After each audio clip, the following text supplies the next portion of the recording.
படையாண்ட மாவீரனுக்கு ஒரு பெரிய பலம் இருக்கிறது. அந்த பலத்தை சொல்வதற்கு முன்னால் நிகழ்கால படங்கள் பலவற்றின் பலவீனத்தை நான் சொல்ல வேண்டியவனாக இருக்கிறேன். அந்த பலவீனங்கள் ஒன்றிரண்டல்ல.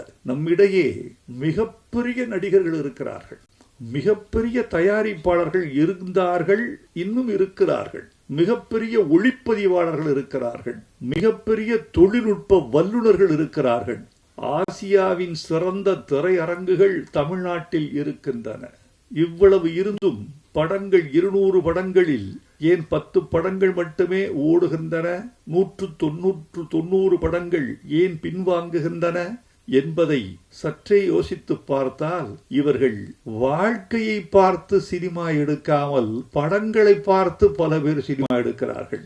படம் என்பது பிம்பம், வாழ்க்கை என்பது நிஜம். இரத்தமும் கண்ணீரும் வேர்வையும் கலந்த ஒரு உண்மையான பிம்பம்தான் வாழ்க்கை. அந்த வாழ்க்கையிலிருந்து நீ உன்னை கடந்து போன வாழ்க்கை, நீ தொட்ட வாழ்க்கை, நீ துன்புற்ற வாழ்க்கை, உன்னை துன்பப்படுத்திய வாழ்க்கை, அல்லது சக மனிதனை துன்புறுத்தி சென்ற வாழ்க்கை, இவற்றை நீ படமாக எடுத்தால் ஒரு கனெக்டிவிட்டி, ஒரு தொடர்பு தன்மை இருக்கும் ரசிகனுக்கும் திரைக்கும் இடையில். அந்த தொடர்பு தன்மை அருந்து போனதனால், அந்நியப்பட்டு போனதனால், வாழ்க்கையோடு சம்பந்தமில்லாமல் போனதனால் பல படங்கள் அந்நியப்பட்டு போய்விட்டன என்று நான் நினைக்கிறேன்.